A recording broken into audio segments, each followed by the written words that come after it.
उस चीज़ को आकर्षित नहीं करता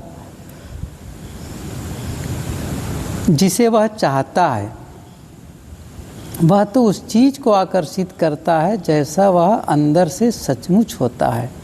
हो सकता है कि हमें यह लगे कि उसकी मनोकामना, आवेग और महत्वाकांक्षा हर कदम पर परास्त हो रही है, लेकिन सच तो यह है कि उसे अपने सबसे गहरे विचारों और इच्छाओं का परिणाम मिलता है।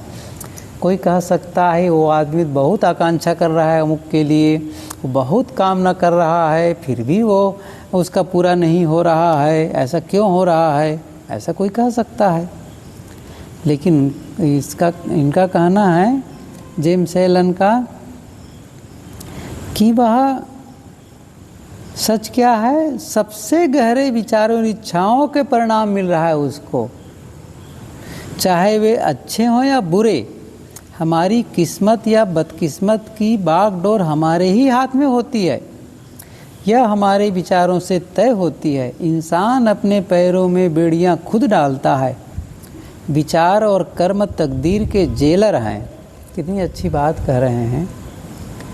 आपको जेल किसने भेजा, या किसी को भी जेल जिसने गया उसको किसने भेजा, ये मत कहिए मेरी किस्मत खराब थी, बदकिस्मती के नाते है, ऐसा नहीं है। वस्तुतः किस्मत और बदकिस्मत का बागडोर आपके हाथ में है, और यह किससे होता है, विचारों से तय होता है। इंसान अपने पैरों में बेड़ियां खुद डालता है। क्या कह रहे हैं, विचार और कर्म तकदीर के जेलर हैं। आपके भाग्य का जेलर कौन है, आपका विचार और आपका कर्म। यदि विचार और कर्महीन हो तो इंसान को कैद कर देते हैं। अगर वे उदात्त हों, अच्छा हो, बेहतर हो, तो इंसान को मुक्त कर देते हैं। जेलर का काम है, गलत करोगे अंदर डाल दिए, अच्छा किए बाहर निकाल दिया, बस। इसका मतलब है जब सही सोचते हो, सही करते हो, तब वो आपको मुक्त कर देता है, और जब गलत सोचते हो, गलत करते हो, तो आप कैद में हो जाते हो, कोई दूसरा नहीं करता है। इस तरह वे स्वतंत्रता के देवदूत बन सकते हैं। इंसान जिस चीज़ की इच्छा और प्रार्थना करता है वह उसे नहीं मिलती, उसे तो वही मिलता है जिसका वह वाकई हकदार होता है। उसकी इच्छाओं और प्रार्थनाओं का जवाब तभी मिलता है, और वे तभी पूरी होती है जब वे उसके विचारों और कामों के तालमेल में होती है। हजार कोई चाहे कि मेरे लिए ये हो जाए, वो हो जाए, वो हो जाए, तो वो होने वाला नहीं है आपकी चाहना से। क्या कह रहे हैं, आपकी इच्छा और प्रार्थना तभी पूरी होगी, उसका जवाब तभी मिलेगा जब आपकी प्रार्थना और आपके विचार और कार्य के तालमेल में हो। मतलब आप चाह कुछ रहे हैं लेकिन भीतर से कुछ गलत कर रहे हैं तो नहीं होने वाला है, गलत विचार रखें तो नहीं होने वाला है। अगर यह सच है तो फिर हम परिस्थितियों के खिलाफ संघर्ष क्यों करते हैं। देखिए, प्रश्न हो सकता है ना ऐसा। तो देखिए, इंसान लगातार दिल में गोपनीय कारण पालता रहता है, लेकिन उनकी वजह से बाहर उत्पन्न परिणामों के खिलाफ लड़ता रहता है। यह अंदरूनी गोपनीय कारण कोई दुर्गुण या अचेतन कमजोरी हो सकती है। बहरहाल कारण चाहे जो हो, यह इंसान की कोशिशों को सफल नहीं होने देता जब तक कि उसे सुधार न लिया जाए। मतलब ये हुआ कि अंदर में आप गलत भाव रखे हैं, गलत विचार रखे हैं और अच्छे परिणाम की आशा करेंगे तो ये कभी होने वाला नहीं है। अब चाहे ये आपके आंतरिक दुर्गुण के कारण हो या अवचेतन मन में वो जमा है वो निकल रहा हो, इससे कोई फर्क नहीं पड़ेगा। कारण चाहे जो हो, यह इंसान की कोशिशों को सफल नहीं होने देता है। और कब तक नहीं होगा, जब तक उसको ठीक न कर लो। अपना इरादा ठीक कर लो, विचार ठीक कर लो, कर्म ठीक कर लो, तो फिर अपने आप होने वाला है वो। लोग अपनी परिस्थितियों को बेहतर बनाने के बारे में चिंतित रहते हैं, लेकिन खुद को बेहतर बनाने के लिए तैयार नहीं होते। क्या चाहेंगे, मेरा जो कुछ है वो सब अच्छा हो जाए, बेहतर हो जाए, मेरी परिस्थितियाँ अच्छी हो जाए, मेरे पास सब कुछ अच्छा हो जाए, ये तो चाहता है। लेकिन वह खुद को बेहतर बनाने के लिए तैयार नहीं होता है, इसलिए वे हमेशा हर जगह बंधन में रहते हैं। जो व्यक्ति खुद को बेहतर बनाने के कष्ट से नहीं घबराता है, वह कभी अपनी मनचाही चीज़ पाने में असफल नहीं हो सकता। यह सभी तरह की चीज़ों के बारे में है, चाहे वे इस लोक की हों या परलोक की। जिस व्यक्ति का इकलौता मकसद दौलत हासिल करना है, उसे भी मनचाही मंजिल तक पहुंचने से पहले बहुत से त्याग करने होते हैं। जरा सोचें उस व्यक्ति को कितने ज़्यादा त्याग करने होंगे जो सशक्त और संतुलित जीवन पाना चाहता है। क्या कह रहे हैं? यदि कोई धन ही पाना चाहे तब भी उससे बहुत त्याग की ज़रूरत पड़ती है और उसे तब वहाँ तक वो पहुँच पाता है। लेकिन जो व्यक्ति अब उस व्यक्ति को सोचो जो कितना त्याग करना होता होगा, जो सशक्त और संतुलित जीवन पाना चाहता है। मतलब केवल धन नहीं चाहता है, पूरे जीवन के स्ट्रक्चर को बदलना चाहता है, उसको कितने त्याग की ज़रूरत है। यहाँ एक आदमी को देखें जो बहुत ही गरीब है। वह अपने परिवेश और घरेलू सुख सुविधाओं को बेहतर बनाने की बहुत चिंता करता है, लेकिन इस दौरान वह अपनी नौकरी में काम चोरी करता है, मक्कारी करता है और अपने मालिक को धोखा देता है। वह यह मानकर चलता है कि अगर उसका मालिक उसे कम वेतन दे रहा है तो काम चोरी करना और मालिक को धोखे देना पूरी तरह से जायज़ और तर्कसंगत है। ऐसा आदमी सच्ची दौलत के सिद्धांतों की बुनियादी बातें ही नहीं समझता है। वह आलसी, धोखेबाज और घटिया विचारों को लगातार सोचकर और उनके अनुरूप निरंतर काम करके और भी ज़्यादा गरीबी को अपनी ओर आकर्षित कर रहा है। ऐसा तर्क देते हैं, जब मुझे ऐसा दे रहा है कम तो मैं क्या करूं? और इसी में उनको समझ ही नहीं आ रहा है कि मैं जो कर रहा हूं वही गलत हो रहा है, मेरी सोच ही गलत है। अब कहाँ से आपको अधिक तनख्वाह मिलने वाली है, अधिक धन मिलने वाला है, ये कह रहे हैं। वह इस बात को नहीं समझता कि अगर वह अपने जीवन में सकारात्मक चीज़ें चाहता है तो यह काम कभी नकारात्मक विचार रखकर नहीं किया जा सकता है। ये तो गणित है। इसलिए आपको यह सूत्र हमेशा याद रखना चाहिए, अगर आप अपने जीवन में अच्छी चीज़ें चाहते हैं तो बुरे विचार न सोचें, और अगर भूल से कोई बुरा विचार दिमाग में भटकता हुआ आ भी जाए तो उसे वहाँ जड़े जमाने और लंबे समय तक रहने की अनुमति न दें। अब एक अमीर आदमी को देखें जो लोभ के फल स्वरूप एक कष्टकारी और लंबी बीमारी का शिकार है। अब क्या हुआ? वह इस बीमारी से छुटकारा पाने के लिए मुँहमांगी कीमत देने को तैयार है, लेकिन वह अपनी लोभी इच्छाओं का त्याग करने को तैयार नहीं है। उसकी जीभ मीठे, चटपटे और तेल चिकनाई वाली हानिकारक व्यंजन खाने के लिए लपलपाती रहती है, लेकिन साथ ही वह स्वस्थ भी रहना चाहता है। ऐसा इंसान स्वस्थ रहने के लिए पूरी तरह से अनुपयुक्त है, क्योंकि वह अब तक स्वस्थ जीवन के शुरुआती सिद्धांतों को भी नहीं सीख पाया है। यहाँ मजदूरों का एक मालिक है जो चालबाजी करके और छल कपट से अपने मजदूरों को सरकारी न्यूनतम वेतन से भी कम वेतन देता है, क्योंकि उसे लगता है कि इस तरह उसे ज़्यादा लाभ होगा। ऐसा इंसान दौलत के लिए पूरी तरह से अनुपयुक्त है। केवल मजदूर की बात नहीं कर रहे, मालिक की बात बता रहे हैं।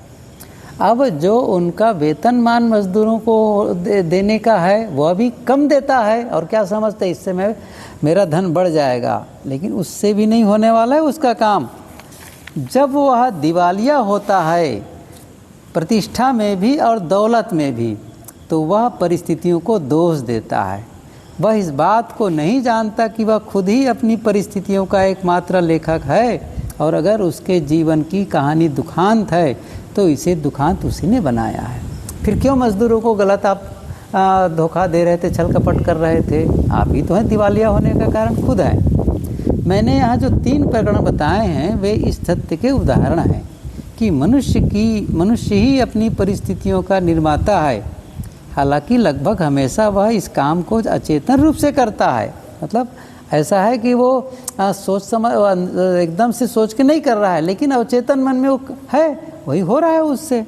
और हालांकि उसका उद्देश्य अच्छा होता है, लेकिन इस उद्देश्य को पाने की राह में बाधाएं वह खुद ही खड़ी करता है।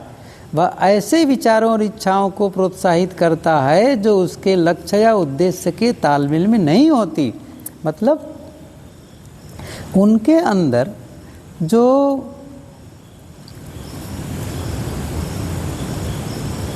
इच्छा है, या कहना चाहिए जो अंदर में जो भाव है, जो विचार हैं, वो उसके तालमेल में नहीं है।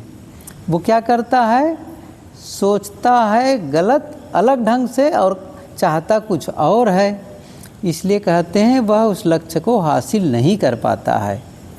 इसी तरह के ढेर सारे प्रकरण बताए जा सकते हैं, लेकिन उसकी कोई ज़रूरत नहीं है।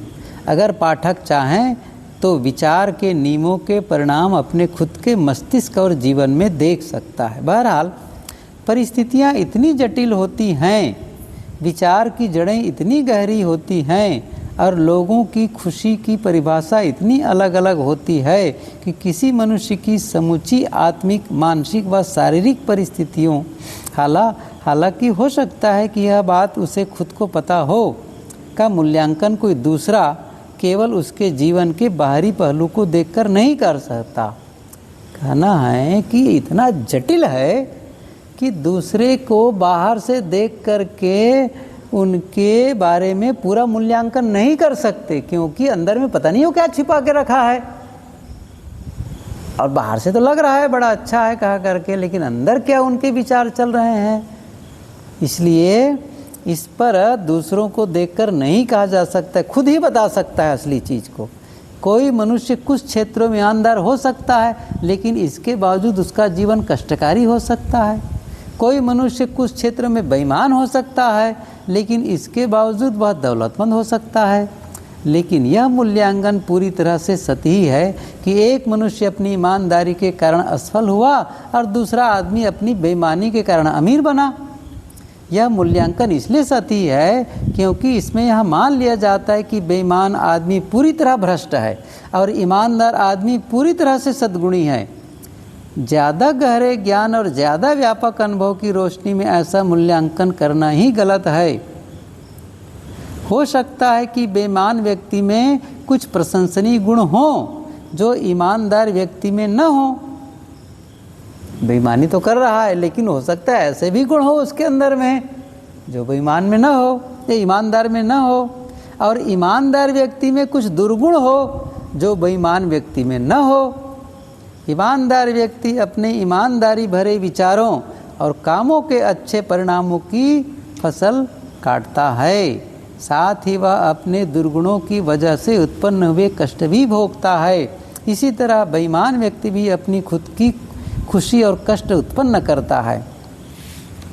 मैंने बहुत पहले कहीं पढ़ा था किसी पुस्तक में कि एक बैंक का मैनेजर था,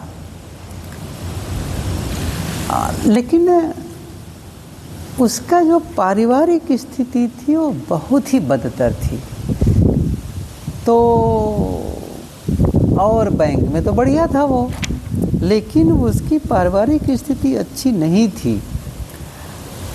अब उस आदमी की जो मैनेजर था उसकी क्या स्थिति थी कि वो किसी अलग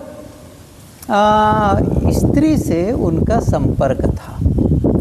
ये तो कर्मचारी जानते थे, लेकिन ये बात नहीं समझता था वो आदमी कि मेरा जो पारिवारिक स्थिति जो बिगड़ी हुई है वह उसके नाते है। अब किसी अच्छे इंसान के पास जाकर के पूछा, तब उसने कहा कि जब तक उस गलत संबंध को नहीं छोड़ोगे तब तक सुधार नहीं होगा।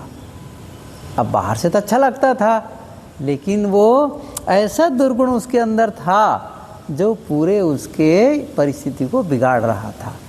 और जब उसने उस संबंध को ख़त्म किया, खारिज किया, तो अपने आप संबंध ठीक हो गए। ये मैं कई साल पहले पढ़ा था किसी पुस्तक में, अभी भी कभी वो हो सकता है पलटते पलटते फिर से वो नज़र आ जाए, ख्याल नहीं आ रहा है कि इसी ढंग से कुछ रहा हो। इंसान का अहम यह विश्वास करने से खुश होता है कि वह अपने सद्गुण की वजह से कष्ट उठा रहा है। कमाल हो गया। क्या कह रहे हैं ये? इंसान का अहंकार यह विश्वास करने से खुश होता है कि वह अपने सद्गुण की वजह से कष्ट उठा। कुछ जैसे कोई कहे बेचारा बड़ा ईमानदार है लेकिन उसका जीवन कष्टमय है, यह सुनकर के उनको बड़ा खुशी होती है, लेकिन उसको नहीं पता कि अंदर मेरी बेईमानी है कहीं ना कहीं। ये बड़ा गजब है। और उसको क्या लग रहा है, दूसरे लोग प्रशंसा कर रहे हैं, बड़ा बेचारा बड़ा ईमानदार तो है लेकिन क्या बताएं इनका जीवन कष्ट ही कष्ट है। अच्छा, यह सुनकर बड़ा खुश होता है वो, ये क्यों कर रहा है?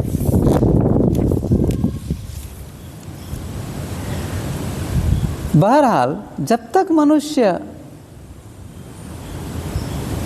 हर बीमार कटु और अशुद्ध विचार को अपनी आत्मा से बाहर न निकाल दे, तब तक वह यह जानने या कहने की स्थिति में नहीं आ सकता कि उसके कष्ट उसके दुर्गुणों के नहीं सद्गुणों के परिणाम है। कितनी अच्छी बात कह रहे हैं कि आपके भीतर में जो अंदर अवगुण हैं, इसे आप जब तक तब तक नहीं जान पाएंगे जब तक आप उसके कष्ट के दुर्गुणों को नहीं सद्गुणों के परिणाम आप समझेंगे। कुछ समय बाद ही उसे यह पता चल जाएगा कि उसके मस्तिष्क और जीवन में एक महान नियम काम कर रहा है जो पूरी तरह न्यायपूर्ण है। यह नियम कभी बुराई के बदले भलाई नहीं दे सकता और यह नियम कभी भलाई के बदले बुराई भी नहीं दे सकता। इस ज्ञान के सहारे जब वह पलटकर अपने अतीत को देखेगा तो समझ जाएगा कि पहले वह अज्ञानी था, इसलिए यह नहीं देख पाया था कि उसकी ज़िंदगी हमेशा न्यायपूर्ण नियम पर चली है। उसे पता चल जाएगा कि उसके अतीत के सभी अच्छे बुरे अनुभव उसी के विकासशील या अविकसित स्वरूप के सिर्फ बाहरी परिणाम थे। जो बाहरी परिणाम हैं वो अंदर के नाते थे। अच्छे विचारों और कामों से कभी बुरे परिणाम उत्पन्न नहीं हो सकते। ये सूत्र तो बिल्कुल शाश्वत है। क्या कह रहे हैं? अच्छे विचारों और कामों से कभी बुरे परिणाम उत्पन्न नहीं हो सकते। बुरे विचारों और कामों से कभी अच्छे परिणाम उत्पन्न नहीं हो सकते। इसका मतलब है कि मक्का से सिर्फ मक्का उग सकती है, गाजर घास से सिर्फ गाजर घास। नैसर्गिक संसार या कृषि के क्षेत्र में तो इंसान इस नियम को समझता है और उसके अनुरूप काम करता है, लेकिन मानसिक और नैतिक जगत में बहुत कम लोग इसे समझ पाते हैं। हालांकि वहाँ भी यह उतने ही सीधे और अचूक तरीके से काम करता है, इसलिए वे उसके अनुरूप काम नहीं करते। बाहर तो समझता है मक्का बोऊंगा तो मक्का ही उगेगा, घास बोऊंगा तो घास ही उगेगा, वो पता है और वैसा करता भी है उसके लिए। लेकिन अंदर के जीवन में यदि मैं गलत सोचूंगा, गलत करूंगा, भले चुपके हो, कोई ना देख रहा हो, उसका परिणाम गलत आएगा। वो नहीं समझ पाता है, वो नहीं समझ पाता है। लेकिन उसका परिणाम उसकी जो चालाकी है, वो प्रकृति जो कुदरत है, वो उसके सामने ज्यों के त्यों रख देती है। कष्ट हमेशा किसी क्षेत्र में गलत विचार का परिणाम होता है। अब आप सोचिए कि किसी को कष्ट मिल रहा है, इसका मतलब ऐसा थोड़ी है कि वो आदमी अंदर से भी अच्छा है फिर भी कष्ट मिल रहा है। इनका कहना है कष्ट हमेशा किसी क्षेत्र में गलत विचार का परिणाम होता है। हो सकता है किसी क्षेत्र में आप अच्छा विचार करते हो, लेकिन कुछ तो आपके भीतर ऐसा विचार होगा जो आपके लिए कष्टकर है। यह इस बात का संकेत है कि इंसान अपने अस्तित्व के नियम के तालमेल में नहीं है। कष्ट का एकमात्र और सर्वोच्च उपयोग है इंसान को शुद्ध करना, यानी उसके भीतर की हर बेकार और असिद्ध चीज़ को जलाना। क्या बहुत अच्छी बात कह रहे हैं ये। यदि किसी को कष्ट है या कष्ट हुआ है इसका सबसे बढ़िया उपयोग क्या है? वो क्या है उसका सर्वोच्च उपयोग? इंसान को शुद्ध करना, यानी उसके भीतर के हर बेकार और अशुद्ध चीज़ों को जलाना। आपको कष्ट ही इसलिए आया है कि आप बदल जाओ, आप ठीक हो जाओ, अंदर से आपके भीतर के विकार जल जाए, इसके लिए वो कष्ट आया है। लेकिन उस कष्ट आने पर फिर दूसरों को दोष देने लगोगे, फिर बहाना करोगे, तो कष्ट बार बार आएंगे, बार बार आएंगे। पूरी तरह से शुद्ध होने के बाद पवित्र और शुद्ध व्यक्ति के कष्ट खत्म हो जाते हैं, और यह पूरी तरह से तार्किक है। मलिन पदार्थ के हटने के बाद सोने को आग में तपाने का क्या तुक है? इसी कारण पूरी तरह शुद्ध और प्रबुद्ध व्यक्ति को कष्ट नहीं हो सकता। व्यक्ति के जीवन में आने वाली कष्टकारी परिस्थितियां उसके मानसिक असामंजस्य का परिणाम होती है। व्यक्ति की सुखद परिस्थितियां उसके मानसिक सामंजस्य का परिणाम होती हैं। सही विचार का पैमाना भौतिक संपत्ति नहीं बल्कि सुख है। गलत विचार का पैमाना भौतिक संपत्ति की कमी नहीं बल्कि दुख है।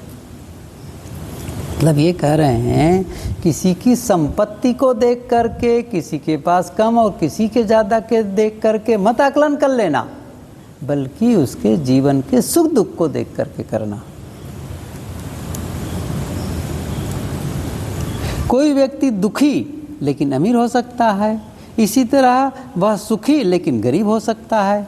सुख और संपन्नता एक साथ सिर्फ तभी आती है जब संपत्ति का सही और बुद्धिमत्तापूर्ण इस्तेमाल किया जाए।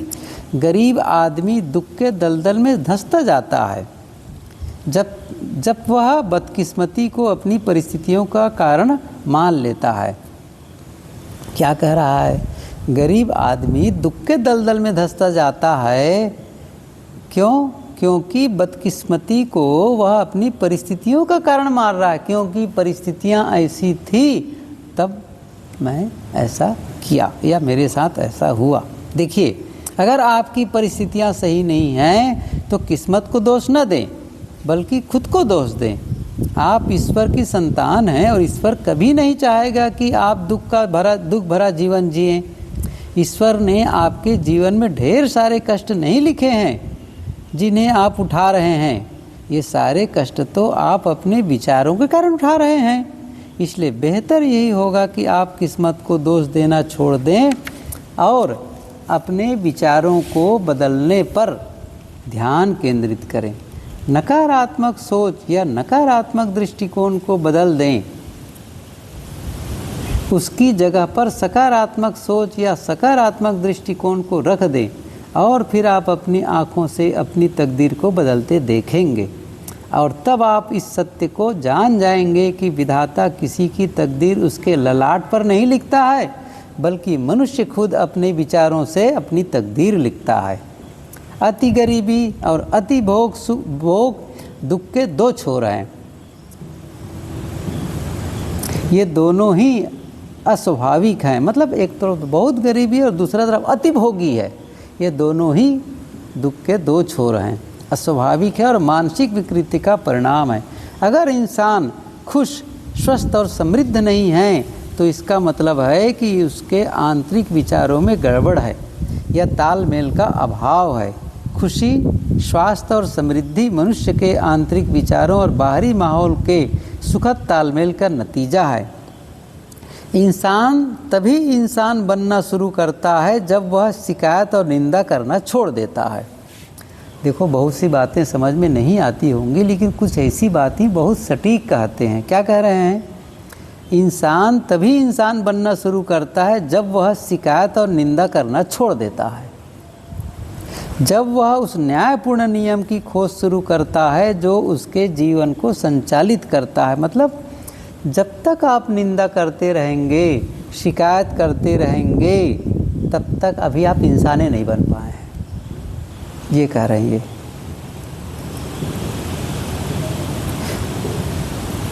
जब वह अपने दिमाग को इस नियम के अनुरूप ढाल लेता है तो उसके बाद वह अपनी बुरी परिस्थितियों के लिए दूसरों को दोष देना छोड़ देता है। तब वह अपने दिमाग में प्रबल सकारात्मक और उच्च विचार रखता है। वह परिस्थितियों के खिलाफ निरंतर संघर्ष करना छोड़ देता है, बल्कि उनका इस्तेमाल सहायक साधनों के रूप में करता है, जिनसे तेज तरक्की करने में मदद मिले और वे उसके भीतर छिपी शक्तियों व संभावनाओं को खोजने का साधन बन जाएं।